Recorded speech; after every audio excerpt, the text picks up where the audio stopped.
वज़ीर-ए-आज़म नरेंद्र मोदी का उज़्बेकिस्तान के समरकंद में शंघाई ताउन तंजीम के सरबराह इजलास से खिताब। कहा एससीओ ममालिक को आलमी सप्लाई चेन में रुकावटों को दूर करने और काबिल एतमाद लचकदार और मुतनव्वि सप्लाई चेन तैयार करने की करनी चाहिए कोशिश। वज़ीर-ए-आज़म नरेंद्र मोदी की तुर्क सदर रजब तैयब उर्दगान के साथ दो तरफ़ा बातचीत। साबिक़ सदर जमहूरिया रामनाथ कोविंद के हाथों किताब अम्बेडकर एंड मोदी का इजरा। अम्बेडकर के विज़न और उनके कामों पर मबनी है ये किताब। मरकज़ी वज़ीर अनुराग ठाकुर ने कहा बाबा साहब ने जो सोचा उसे मोदी जी ने कर दिखाया। दिल्ली शराब घपले मामले में इन्फोर्समेंट डायरेक्टरेट की अहम कार्रवाई। हैदराबाद, बेंगलोर और चेन्नई समेत कई शहरों में इन्फोर्समेंट डायरेक्टरेट ने मारे छापे।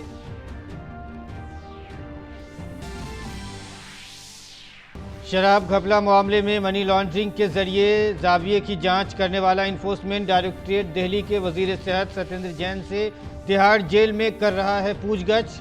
आप लीडर से पूछताछ के लिए ईडी को राउज एवेन्यू ने जुमेरात को दी थी इजाजत।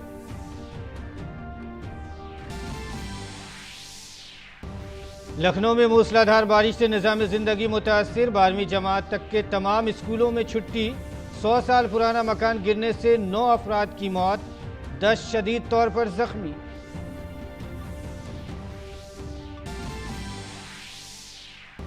अमेरिकी सदर जो बाइडेन का यूक्रेन को फौजी मदद के तौर पर $600 मिलियन का इजाफी पैकेज देने का ऐलान। फौजी तालीम और तरबियत के लिए होगा पैसों का इस्तेमाल। और डेविस कप में आज भारत का नॉर्वे से मुकाबला। भारत की जानिब से रामकुमार रामनाथन और फ्रेंजिश गोनेशंदन पेश करेंगे चैलेंज।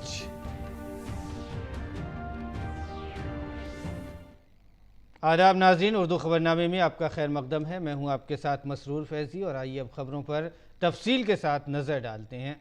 और नाज़रीन, सबसे पहले बात करते हैं वज़ीर-ए-आज़म नरेंद्र मोदी के समरकंद में शंघाई ताउन तंजीम के सरबराहान ममलिकत की कौंसिल की मीटिंग में शिरकत की है। वज़ीर-ए-आज़म नरेंद्र मोदी शंघाई ताउन तंजीम के सरबराहान ममलिकत की कौंसिल की मीटिंग में हिस्सा लेने के लिए कांग्रेस सेंटर पहुंचे, जहां उज़्बेकिस्तान के सदर शौकत मिर्ज़ाएफ ने उनका खैर मकदम किया। 2019 के कोरोना दौर के बाद शंघाई ताउन तंजीम के रुकन ममालिक के सरबराहान की पहली बार मुलाकात हुई है। तंजीम के रुकन ममालिक में भारत, चीन, कज़ाकिस्तान, किर्गिज़स्तान, रूस, पाकिस्तान, ताजिकिस्तान और उज़्बेकिस्तान शामिल हैं। वज़ीर-ए-आज़म मोदी ने एससीओ रुकन ममालिक के लीडरों के साथ मौजूदा इलाक़ाई और बैनुल-अक़वामी अहमियत के हामिल मसाइल पर बात की। इसके अलावा मीटिंग में इलाक़ाई अमन व सलामती, तिजारत और राब्ता, सक़ाफ़त और सियाहत के मसाइल पर भी बातचीत हुई।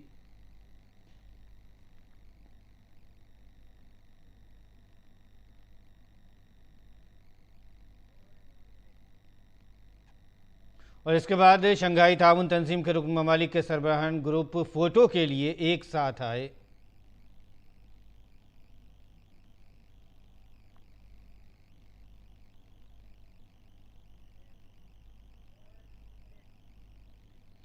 बाद में तंजीम के तौसीशुदा रुकन ममालिक के सरबराह भी ग्रुप फ़ोटो के लिए एक साथ आए।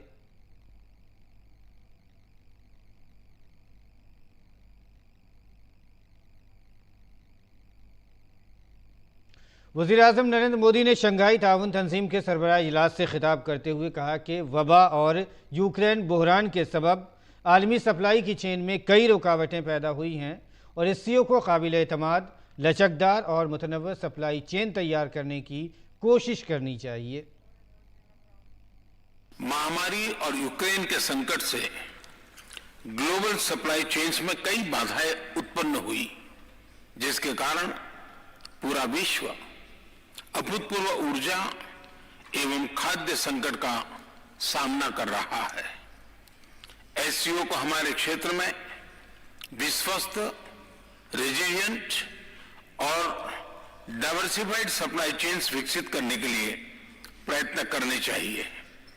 इसके लिए बेहतर कनेक्टिविटी की आवश्यकता तो होगी ही, साथ ही यह भी महत्वपूर्ण होगा कि हम सभी एक दूसरे को ट्रांजिट का पूरा अधिकार दें। वज़ीर-ए-आज़म मोदी ने कहा कि रिवायती तिब का पहला आलमी मरकज़ भारत में बन रहा है। वज़ीर आज़म ने एससीओ ममालिक के लिए वर्किंग ग्रुप तश्कील देकर रिवायती तिब के शोबे में पहल करने की बात की। भारत आज विश्व के मेडिकल एंड वेलनेस टूरिज्म के लिए सबसे किफायती डेस्टिनेशन में से एक है। अप्रैल 2022 में गुजरात में WHO global centre for traditional medicine का उद्घाटन किया गया। पारंपरिक चिकित्सा के लिए यह WHO का पहला और एकमात्र ग्लोबल सेंटर होगा। हमें एससीओ देशों के बीच ट्रेडिशनल मेडिसिन पर सहयोग बढ़ाना चाहिए। इसके लिए भारत एक नए SCO working group on traditional medicine पर पहल लेगा। वज़ीर आज़म नरेंद्र मोदी ने भारत में बढ़ते स्टार्टअप और यूनिकॉर्न के बारे में रुकन ममालिक को मालूमात फराहम की। उन्होंने कहा कि इख्तिरा में भारत की पेशरफ्त रुकन ममालिक के लिए भी फ़ायदेमंद साबित हो सकती है। ऐसे में उन्होंने स्टार्टअप के शोबे में ताउन को बढ़ाने की बात कही। हम भारत को एक मैन्युफैक्चरिंग हब बनाने पर प्रगति कर रहे हैं। भारत का युवा और प्रतिभाशाली वर्कफोर्स को मैं स्वाभाविक रूप से कॉम्पिटिटिव बनाता है। इस वर्ष भारत की अर्थव्यवस्था में 7.5% वृद्धि की आशा है, जो विश्व की बड़ी इकोनॉमीज में सबसे अधिक होगी। हमारे पीपल सेंट्रिक डेवलपमेंट मॉडल में टेक्नोलॉजी के उचित उपयोग पर भी बहुत फोकस दिया जा रहा है। हम प्रत्येक सेक्टर में इनोवेशन का समर्थन कर रहे हैं। आज भारत में 70,000 से अधिक स्टार्टअप्स हैं, जिनमें से 100 से अधिक यूनिकॉर्न है। हमारे ये अनुभव कई अन्य एससीओ सदस्यों के भी काम आ सकता है। इसी उद्देश्य से हम एक नए special working group on startups and innovation की स्थापना करके एससीओ के सदस्य देशों के साथ अपना अनुभव साझा करने के लिए तैयार है। वज़ीर आज़म ने ग़िज़ाई तहफ़्फ़ुज़ को यकीनी बनाने के लिए बाजरे की खेती और उसके इस्तेमाल को एक मुमकिना कदम बताया। इसके अलावा उन्होंने कहा कि एससीओ 2023 में UN international year of millets मनाने में बड़ा किरदार निभा सकता है। विश्व आज एक और बड़ी चुनौती का सामना कर रहा है, और यह है हमारे नागरिकों की खाद्य सुरक्षा सुनिश्चित करना। इस समस्या का एक संभावित समाधान है मिलेट्स की खेती और उपभोग को बढ़ावा देना। मिलेट्स एक ऐसा सुपर फूड है जो न सिर्फ एससीओ देशों में बल्कि विश्व के कई भागों में हजारों सालों से उगाया जा रहा है और खाद्य संकट से निपटने के लिए एक पारंपरिक, पोषक और कम लागत वाला विकल्प है। वर्ष 2023 को UN international year of millets के रूप में मनाया जाएगा। हमें एससीओ के अंतर्गत एक मिलेट फूड फेस्टिवल के आयोजन पर विचार करना चाहिए। वज़ीर आज़म नरेंद्र मोदी ने शंघाई ताउन तंजीम के इजलास के मौके पर तुर्क सदर रजब तैयब एर्दोगान के साथ दो तरफ़ा बातचीत की। मुलाकात में दोनों रहनुमाओं ने मुख्तलिफ उमूर पर तबादला ख्याल किया।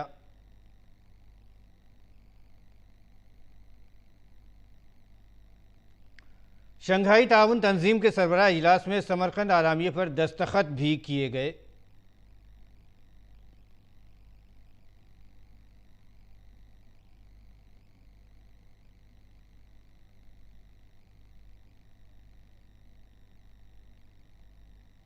वज़ीर आज़म नरेंद्र मोदी उज़्बेकिस्तान के पहले सदर इस्लाम करीमोव को खिराज अक़ीदत पेश करेंगे।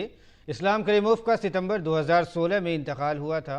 वज़ीर आज़म मोदी ने 2015 में अपने उज़्बेकिस्तान के दौरे पर उस वक्त के सदर इस्लाम करीमोव को 13वीं सदर के दौर के अजीम सूफ़ी शायर हज़रत अमीर खुसरू के खमसे खुसरू का एक ख़ास नुस्खा तोहफ़े में दिया था। हज़रत अमीर खुसरू की पैदाइश उत्तर प्रदेश में हुई थी, जबकि उनके वालिद उज़्बेकिस्तान के थे। फ़ारसी में तहरीर, सोने और नीला रंग समेत मुख्तलिफ रंगों से आरास्ता ये फ़न दिल्ली के कौमी म्यूज़ियम के मखतूतात के मजमूए का एक हिस्सा था। वज़ीर-ए-आज़म नरेंद्र मोदी 17 सितंबर यानी कल मध्य प्रदेश के दौरे पर होंगे। वज़ीर-ए-आज़म मोदी भारत से मादूम हो चुके जंगली चीतों को कुनू नेशनल पार्क में रहने के लिए आज़ाद करेंगे। ये भारत की जंगली ज़िंदगी और जंगली जानवरों के मस्कन को बहाल करने और मुतनव्वि बनाने की वज़ीर-ए-आज़म की कोशिशों का हिस्सा है। चीतों को 1952 में भारत से मादूम करार दिया गया था। जिन चीतों को पार्क में छोड़ा जाएगा उनका ताल्लुक नामीबिया से है और उन्हें इस साल के शुरू में दस्तखत किए गए मुआहदे के तहत लाया जा रहा है। भारत में चीते की दोबारा आमद प्रोजेक्ट चीता के तहत की जा रही है।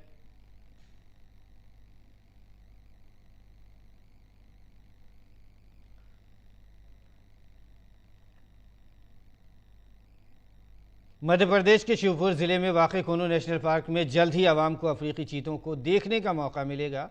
चीतों की भारत आने की तैयारियां नामीबिया के आखिरी मरहले में हैं और तमाम 8 अफ्रीकी चीतों को एक खुसूसी तैयारी के जरिए भारत लाया जा रहा है। हमारे नुमाइंदे तापस भट्टाचार्य ने नामीबिया से चीतों को भारत लाने की तैयारियों का जायजा लिया। हम इस वक्त है चीता कंजर्वेशन फंड में, जहाँ पे जो भारत के लिए जो चीता है वो उनको यहाँ पे लेके आया गया है। आप देख सकते हैं यहाँ पे जो बक्से हैं इनमें अभी चीता हैं और इनको यहाँ पे अभी क्रेडिंग किया जा रहा है। इसके बाद इनको लेके एक स्पेशली डिज़ाइन ट्रक है, बहुत अच्छे से किया गया है, उसमें उनको लेके एयरपोर्ट लिंगडोंग जो एयरपोर्ट है नामीबिया का वहाँ पे लेके जाएंगे और वहाँ से जो स्पेशल बोइंग 747-400 का जो स्पेशल प्लेन है उसमें उनको लेके ग्वालियर लेके जाया जाएगा और वहाँ से कुनू पालमपुर जो उनका घर होगा अब वहाँ पे लेके जाएगा। तो आप देख सकते हैं ये इन क्रेट्स में भी उनको रखा गया है और 8 चीते हैं। तापस भट्टाचार्य और मेरे साथ है मेरे कैमरा पर्सन सौरभ शुक्ला। 17 सितंबर यानी कल वज़ीर-ए-आज़म नरेंद्र मोदी का यौम पैदाइश है। हर साल 17 सितंबर से 2 अक्टूबर तक सेवा पखवाड़ा मनाया जाता है। बीजेपी ने इस मौके पर कई प्रोग्राम मुनाकिद करने का ऐलान किया है। बीजेपी ने अपनी प्रेस कॉन्फ्रेंस में इन प्रोग्रामों के बारे में तफसीली मालूमात फराहम की। प्रत्येक वर्ष हम लोग सेवा पखवाड़ा के रूप में 17 सितंबर से 2 अक्टूबर तक विभिन्न कार्यक्रमों का आयोजन करते हैं। इन कार्यक्रमों को 3 भागों में बांटा गया है। पहला सेवा का कार्यक्रम, जिसमें देश भर में जो 964 जिले हैं, सभी जिलों पे और कुछ जिलों में 2 से 3 स्थानों पर भी रक्तदान शिविर लगाया जाएगा। सभी स्थानों पे, जिलों पे और कुछ जिलों में 2 से 3 स्थानों पे फ्री हेल्थ चेकअप दिव्यांग के लिए अलग अलग स्थानों पे भारतीय जनता पार्टी के कार्यकर्ता समाज के साथ मिलकर के उनको उपकरण देने का काम करेंगे। और ख़बर लखनऊ से है। लखनऊ के दिलकुशा में आज 100 साल कदीम मकान के गिरने से 9 अफराद की मौत हो गई है। इसमें 10 अफराद शदीद तौर पर ज़ख्मी भी हैं। इस वाक़े पर गहरे रंज व गम का इजहार करते हुए वज़ीर आला योगी आदित्यनाथ ने हलाक शुदगान के लवाहिकीन को 4-4 लाख रुपए के मुआवजे का ऐलान किया है। वज़ीर आला ने अफसरान को हिदायत दी है कि वो इस हादसे में ज़ख्मी होने वालों के लिए मुनासिब इलाज के इंतज़ामात करें।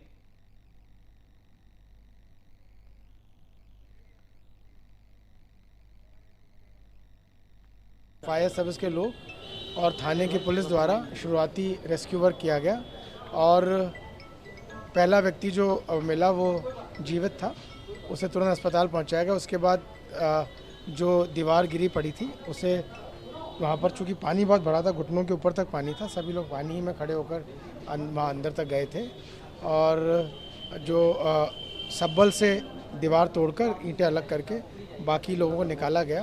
तो लगभग 4 बजे से लेकर और 7 बजे के बीच में सभी लोगों को जो वहाँ थे निकाल लिया गया था। 9 व्यक्तियों की मृत्यु हो गई है और 1 व्यक्ति को कुछ चोटें थी जो यहाँ पर भर्ती है। वज़ीर दिफा राजनाथ सिंह ने लखनऊ में दीवार गिरने के वाक़े पर अफसोस का इजहार किया है। अपने ट्वीट में राजनाथ सिंह ने कहा कि लखनऊ में दीवार गिरने से कई अफराद की मौत की खबर से बहुत अफसुर्दा हूँ। इस हादसे में जान गंवाने वालों के अहले खाना के तईं मेरी गहरी ताज़ियत। इसके साथ मैं इस हादसे में ज़ख्मी होने वाले तमाम अफराद की जल्द सेहतयाबी की दुआ करता हूँ। वज़ीर दिफा ने कहा कि उन्होंने इस हादसे के बारे में मकामी इंतज़ामिया से मज़ीद मालूमात हासिल की हैं।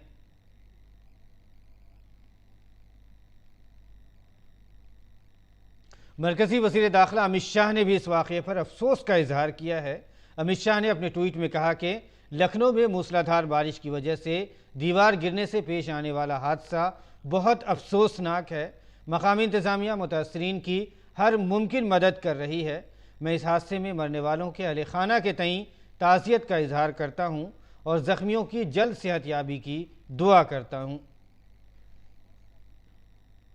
लखनऊ में मूसलाधार बारिश की वजह से कई मकामात पर पानी जमा हो गया है। इसके पेश नज़र लखनऊ और झांसी में ज़िला इंतज़ामिया ने ज़िला के 12वीं जमात तक के तमाम सरकारी, नीम सरकारी या प्राइवेट स्कूलों में आज छुट्टी रखने का हुक्म दिया था। लखनऊ ज़िला इंतज़ामिया की तरफ से जारी करदा नोटिफिकेशन के मुताबिक यह हुक्म शहरी और देही दोनों इलाकों के स्कूलों के लिए है। और उत्तर प्रदेश के उन्नाव में कल रात शदीद बारिश में एक मकान के छत गिरने से 3 अफराद की मौत हो गई है और एक ज़ख्मी हो गया है। ज़ख्मी खातून की शनाख्त 3 बच्चों की मां के तौर पर हुई है।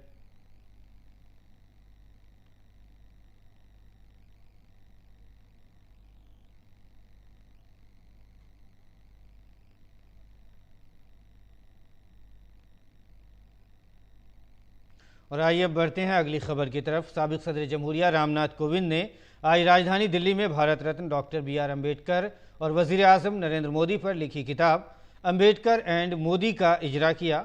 इस किताब में डॉक्टर अम्बेडकर की ज़िंदगी और कारनामों के अलावा उनके नज़रियात को अमली जामा पहनाने के लिए वज़ीर आज़म नरेंद्र मोदी की तरफ से उठाए गए इक़दामात पर रोशनी डाली गई है। इस प्रोग्राम में इत्तलात व नशरियात के वज़ीर अनुराग सिंह ठाकुर भी मौजूद थे।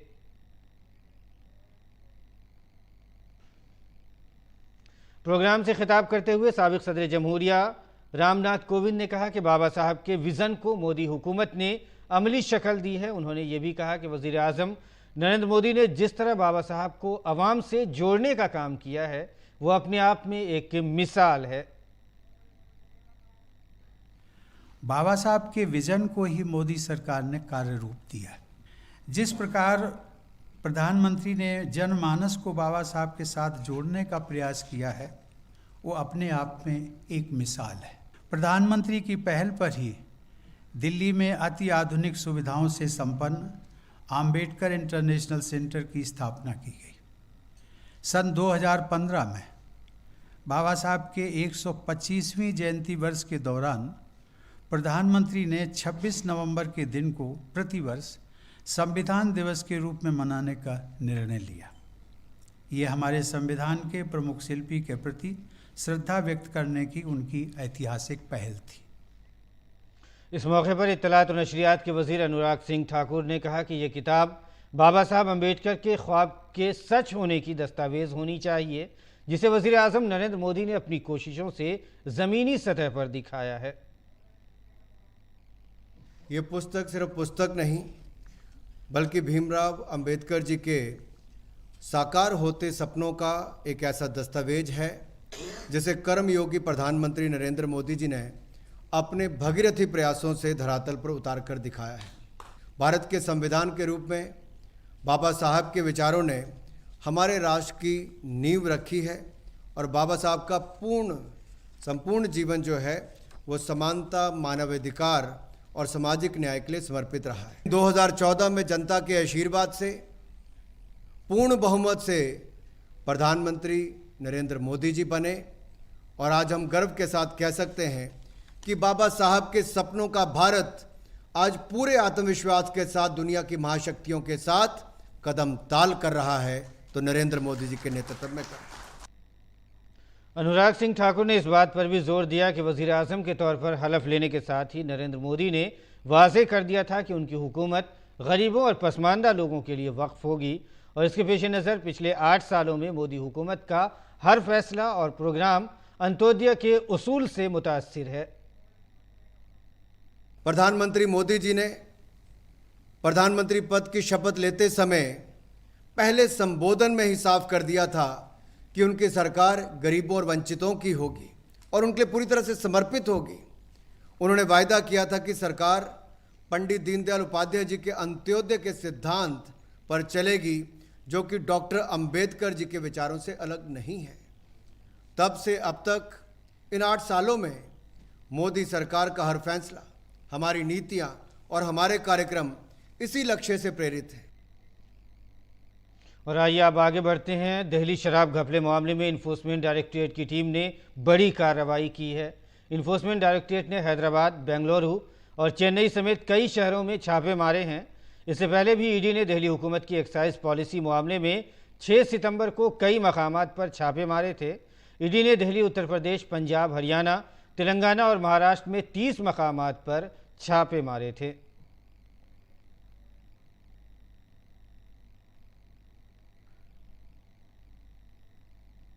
इन्फोर्समेंट डायरेक्टरेट की टीम दिल्ली के वजीर सेहत सत्येंद्र जैन से पूछताछ करने के लिए तिहाड़ जेल पहुंची। मनी लॉन्ड्रिंग मामले में तिहाड़ जेल में कैद सत्येंद्र जैन से अब इन्फोर्समेंट डायरेक्टरेट की टीम एक मरतबा फिर से पूछताछ कर रही है। ख़ास बात यह है कि यह पूछताछ 3 मरहलों में होगी, जो 3 अलग अलग दिन होगी। सबसे पहले आज सवालात किए जा रहे हैं, उसके बाद 22 सितंबर और उसके बाद अगले ही दिन 23 सितंबर को भी सत्येंद्र जैन से पूछताछ होगी। आप लीडर से पूछताछ के लिए ईडी को राउज एवेन्यू अदालत ने जुमेरात को इजाज़त दी थी। दरअसल ईडी अब मुबैना शराब घपले मामले की मनी लॉन्ड्रिंग के जाविये से जांच कर रही है। मामले में मरकज़ी तफ्तीशी ब्यूरो ने दिल्ली के नायब वज़ीर आला मनीष सिसोदिया को मुलजिम नंबर 1 बनाया है। सिसोदिया के ठिकानों पर पहले ही सीबीआई ने छापे मारे थे। वहीं दूसरी जानिब सीबीआई ने इल्ज़ाम आयद किया है कि आबकारी पॉलिसी में तरमीम लाइसेंस होल्डर्स को गैर मुनासिब फ़ायदा पहुंचाने, लाइसेंस फीस में रियायत, बग़ैर मंजूरी के L1 लाइसेंस की तोसी समेत कई बेज़ाब्तगियाँ हुई हैं।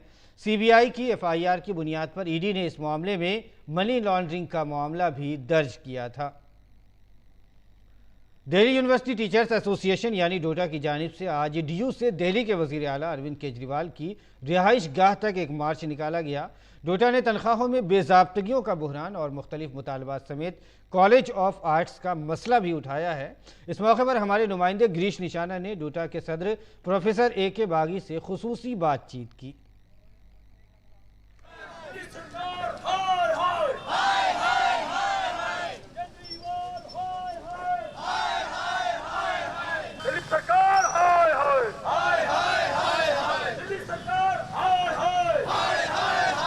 डूटा के तमाम शिक्षक दिल्ली की सड़कों पे उतर आए हैं। किस लिए सड़कों पे उतरे हैं, इस पर ज़्यादा बात करने के लिए हमारे साथ मौजूद हैं डूटा के अध्यक्ष प्रोफेसर AK बागी। सर किस लिए आप लोगों को सड़कों पे उतरना पड़ा? देखिए, ये दिल्ली सरकार का जो भी मॉडल चल रहा है हमारी तो समझ से बाहर है। क्या इस मॉडल के अंदर शिक्षक को और कर्मचारियों को वेतन ना देना है? क्या इसके अंदर स्टूडेंट्स की फैसिलिटीज़ को ना देना, उनको मेंटेनेंस ना करना है? क्या इनके मॉडल के अंदर ये आता है कि दिल्ली देहात के भगनी निवेदिता कॉलेज हो, आदित्य हो या EGPS जैसे इंस्टीट्यूट हो, उनके ऊपर कोई इंफ्रास्ट्रक्चर पे ध्यान नहीं दिया जाएगा? हमारी तो सारी चीज़ समझ से बाहर है। इसका इतना प्रचार प्रसार हो रहा है और यहाँ पर शिक्षकों को और कर्मचारियों को तनख्वाह नहीं, उनके मेडिकल बिल का रिएम्बर्समेंट नहीं, उनको LTC नहीं और तमाम तरह के हमारे को प्रॉब्लम। और साथ में 28 कॉलेजेस में जहाँ इनकी गवर्निंग बॉडी है वहाँ मिस गवर्नेंस का इतना ज़बरदस्त मॉडल इन्होंने पेश किया है जिससे सारे शिक्षक त्राहिमाम हो चुके हैं। तो हमारे लोगों को सैलरी नहीं मिल रही, उनके फंड्स नहीं मिल रहे, उनका पैसा नहीं मिल रहा, विद्यार्थियों को उनकी सुविधाएं नहीं मिल रही। किन मांगों को लेकर आप सड़कों पे उतरे हैं? अभी तो कहेंगे कि दिल्ली गवर्नमेंट पूरे फंड्स एकदम से रिलीज करे।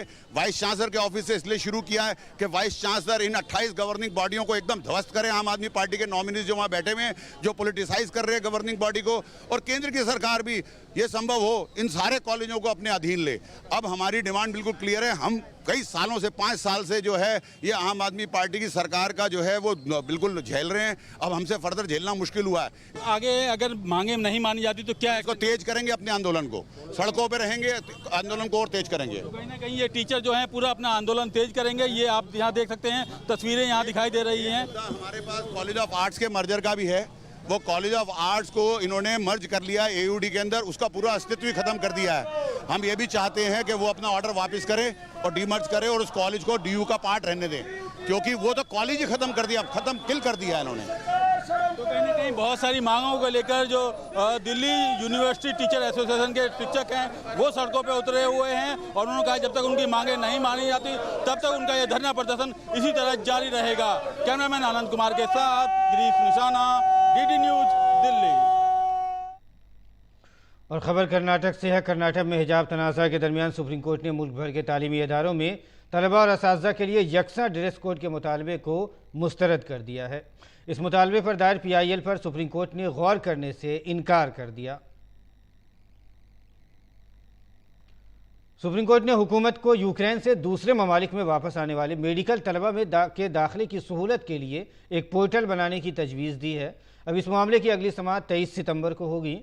इस मामले पर मरकज़ी हुकूमत ने जवाब दाखिल करते हुए कहा कि उन तलबा का भारत में दाखिला कानूनी तौर पर मुमकिन नहीं है। मरकज़ी हुकूमत ने उसकी वजह नीट में कम नंबर या सस्ती पढ़ाई के लिए यूक्रेन जाना बताया है।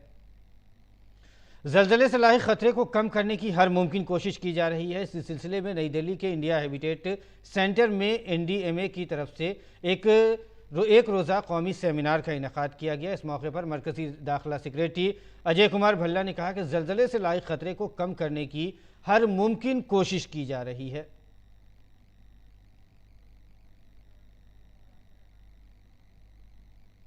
भारत के प्रजनेश गणेश्वरन नॉर्वे के नंबर 1 खिलाड़ी और अमरीकी ओपन के रनर अप कैस्पर रोड के खिलाफ डेविस कप आलमी कप ग्रुप के एक मुकाबले का आज आगाज़ करेंगे। इसके अलावा रामकुमार रामनाथन का सामना सिंगल्स में विक्टर डोरोसोविच से होगा।